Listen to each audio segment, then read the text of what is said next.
Hello and welcome. This is your Wish Upon a Star lunar horoscope. It's for Monday, April 12th, 2021. Luna will be voyaging through the sign of Aries the Ram, bringing enthusiasm, authority, novelty, influence, and attentiveness. Also known to possess very high degrees of viability in regards to personality traits. Now, the new moon occurs while transiting through the second mansion of the moon, and that's going to be at 2:31 a.m. We're using Universal Time Coordinated and Tropical Astrology. Now, Luna's activation of Lunar Mansion number 2 during a new moon at 0% light is potent for completing and finishing up receptive magic spells while beginning plans for projective magic rituals. Mansion of the Moon number 2 is in effect from late in the morning on April 11th, and that's going to be at 7:29 a.m. until the morning of April 12th, 9:06 a.m. Now, with the new moon occurring in Aries at 2:31 a.m. on the 12th, Lunar Mansion 2 is magically activated at the exact time of the new moon in Aries. I'm Pastor Rosemary, the Astrology Angel. I'm a Rosicrucian seer, biblical astrologer, Christian psychic, and Gnostic mystic. And this is a Readings by Rosemary angelic transmission. Luna will be in Aries. The margins that we'll be in will be from 12 degrees, 51 minutes, 22 seconds to Aries 25 degrees, 42 minutes, and 51 seconds, according to Abraham. The star to wish upon inside the second mansion of the moon, Botein, is named Botein, or Botein, that dwells in the belly of Aries. This is according to Christopher Warnock. Ask the angel of Delta Arietis, that's another name of Botein, and Botein or Angel Arietis, who is named Enediel, to bring reconciliation to a conflict you want resolved between any rival and yourself that you wish to be exculpated. Now, sorceresses and sorcerers create representations to locate concealed resources and possessions, to water witch for underground water sources and aquifers, to thwart construction, to fortify detention centers, and to provoke angry rants of one individual as opposed to another. So to make two people go into an angry fight. Okay, now to persuade. This is about ranting, like yelling at each other, that kind of fight. More about ranting at each other. More than a fist fight. It's more of a ranting, yelling at each other kind of fight that just provokes. Now, like you needed more of that, right? Okay, now, to persuade Enediel to create harmony and alliance between oneself and another, a rendering of a king wearing a crown upon his head is recommended by Warnock. Agrippa describes the second lunar mansion as being named Alothame or Albochan, recommending supplications towards Enediel to reunite and resolve disagreements with the prince using the icon of a king sporting a royal crown. Agrippa also reveals that when fashioning a rendering of a sovereign wearing a regal diadem atop his head, that the emblem should be constructed of white wax and mastic, and also scented with lingam alloys, or aloes, not alloys, aloes. Lingam, I'm not saying that right either. Lignum aloes. So it's lignum, then like aloe vera kind of thing, aloes. Lignum aloes. To give potent magical aroma to the insignia. So white wax and mastic scented with the lignum aloes.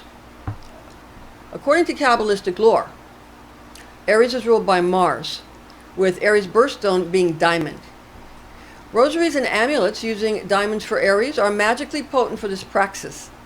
Kabbalistic and alchemical planetary associations in this instance of a new moon in Aries whilst transiting through Lunar Mansion number 2 could be utilized with perfumes, essential oils, herbs, or flowers, as well as colors.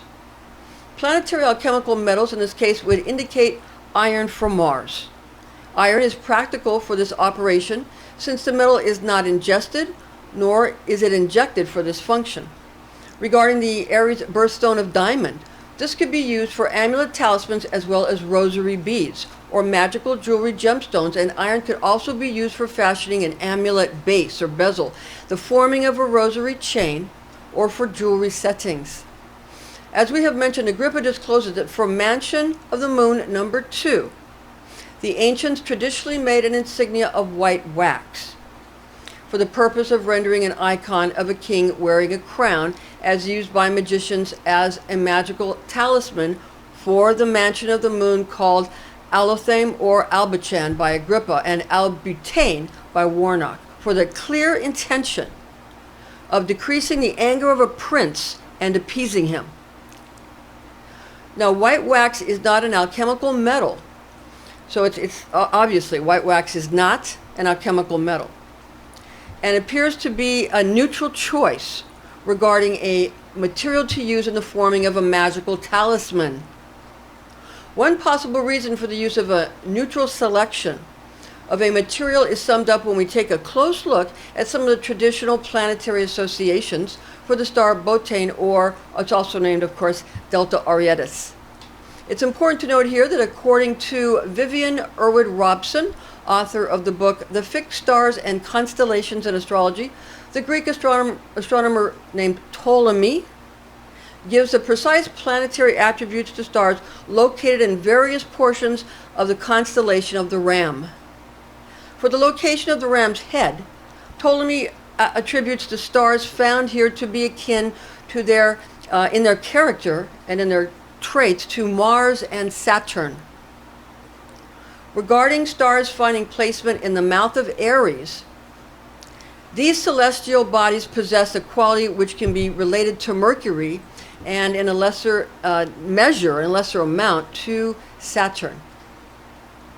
Concerning Mars, in the rear foot of the Ram, in the constellation of the Ram, their natures are analogous and akin to Mars. Now, pertaining to stars located in the tail of the Ram, these stars are attributed to Venus. The star Botein, or Delta Arietis, is located in the back thigh region of the Ram. There's not an exact mention of this specific portion of Aries given by Ptolemy, according to Vivian Irwood Robson. At this juncture, the magician could use a section of the body of the constellation of Aries found nearest to the hind thigh of the Ram to determine what alchemical planetary metal to utilize when creating a talisman. The mouth points towards the rear thigh, so the head's kind of turned towards the rear on the Ram, on Aries the Ram, in the constellation. The hind foot is somewhat close to the back thigh, and the tail is also rather close and rather near to the hind thigh. With that said, another way to select an alchemical metal would be to choose the planetary nature with which most satisfies the magical desire of soothing and calming and also coming into harmony with a royal prince. In this case, one would also need to know the sensibilities of the prince to be pacified. Very important to know your target, okay? Because some potentiates become cooperative when meeting a very worthy adversary with very martial and warlike qualities or competitive qualities, Mars-like or martial. Other monarchs prefer conciliatory Venusian attributes, while yet other sovereigns require good mercurial, communicative, and conversation and communicating and messaging and these kinds of things, and again, a very high intelligence, mixed with Saturnine discipline and adherence to decrees and rules and laws. With that in mind, when choosing an alchemical metal, magicians should opt for the one that most suits their magical aspirations. What are you trying to accomplish? Make it fit what you're trying to accomplish. Mars associates with iron, Venus with copper, Mercury with quicksilver, and Saturn with lead. There's one warning: quicksilver and lead are both toxic, and therefore neither practical nor workable for this praxis. We have already discussed the practicality and usability of iron, and that it is associated with Mars, which rules the constellation of Aries in general. Copper is the other feasible and workable choice that associates with Venus. Mars is more aggressive, competitive, and warlike, while Venus is known for romance and the seduction of beauty. So with these options, magicians should be capable to select a magically potent and accurately intended alchemical metal to use in the making of a talisman for this mansion of the moon. Keep in mind that the number assigned to each mansion of the moon may vary reliant upon the cultural and the astrological attributes of the system being used. What pinpoints the exact lunar mansion to which we are referring is made clear by the use of the star to be wished upon, as well as by the name of the indicated mansion of the moon. Other Kabbalistic correspondences for lunar mansion number 2 are as follows. Moon in Aries provides qualities of zeal, also strength, innovation, novelty, and power, also concentration, as well as a competitive nature. Now, planetary archangel for Luna or the moon is Gabriel, meaning God is my strength, power of God, and one of the messengers of God. Not the messenger of God, that's Raphael, but a messenger of God, one of the messengers of God, Gabriel is. Zodiac angel for Enediel, whose divine tone is I am, that's the zodiac angel. So in other words, if you want a specific angel, a zodiac angel, for Aries with the divine tone I am, Enediel is the angel. Tarot card for Luna or the moon is the High Priestess card. The High Priestess card. She sits between the twin pillars of Joachim and Boaz in the temple. She has the pomegranates behind her head. She has the triple moon crown of the goddess upon her head. She is wearing a cross on her chest, carries a Torah scroll in her hand. She's carrying it close to her. And she has the rivers and the waters of life from the God consciousness flowing over her and into the crescent moon, into the light of the crescent moon. And she is, the Hebrew letter Gimel, which means camel, is associated with her. And she is the path to the higher self, association with the moon, the High Priestess. Western Array musical note for the moon or Luna is F. I'm going to play that for you now.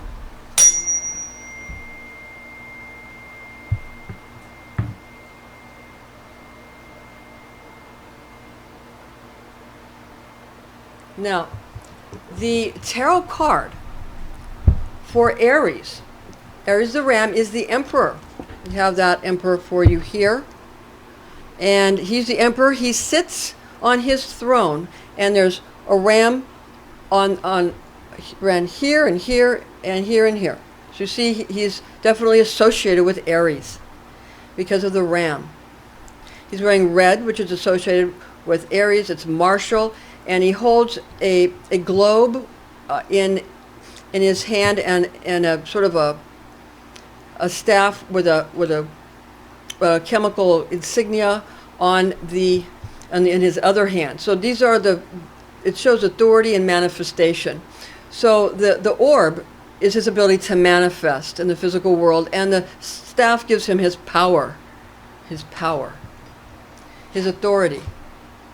Now, Western Array musical note for Aries is D. I'll play that for you now.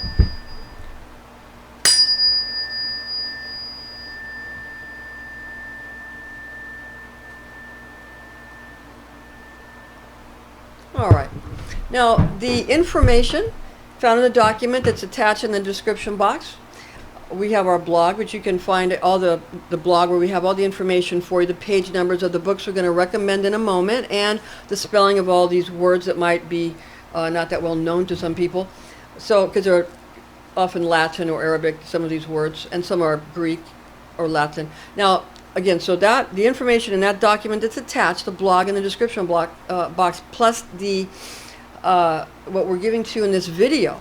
All this information is based on the oral tradition known as Kabbalah, taught to me by Rosicrucian clergy when I was but a young girl, the facts of which I have committed to memory. Much of the information about star magic was taught to me through an adjacent German pagan coven, which had established satellite covens throughout the world. And I was in one of those where I learned a lot. I began writing a book based upon these extremely important teachings in 1988, which I have entitled to be my Star Magic Grimoire. So I'm sharing this information and developing it and sharing it with you now. And I really enjoy sharing this information with you. This is the information that I enjoy the most, and I really I love to delve into this information and find these connections, because I find all of the cultures are actually connected. We don't have to be at war with each other. All of our cultures are actually connected. If you translate the words, you find we have all similar meanings. Like the Kabbalah is just like the I Ching, the same information, same kind of information. Okay? So we don't have any reason to be at odds with each other.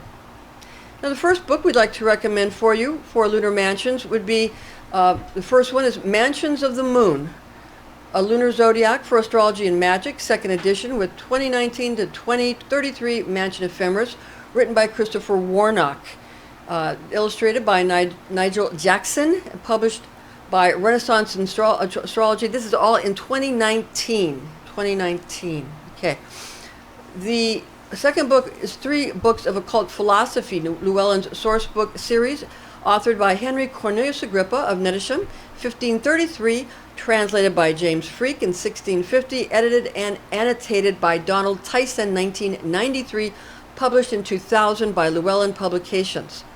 And the third book is The Fixed Stars and Constellations in Astrology, authored by Vivian E. Robson, Bachelor of Science, published by American Federation of Astrologers, Inc., cover designed by Jack Cipolla.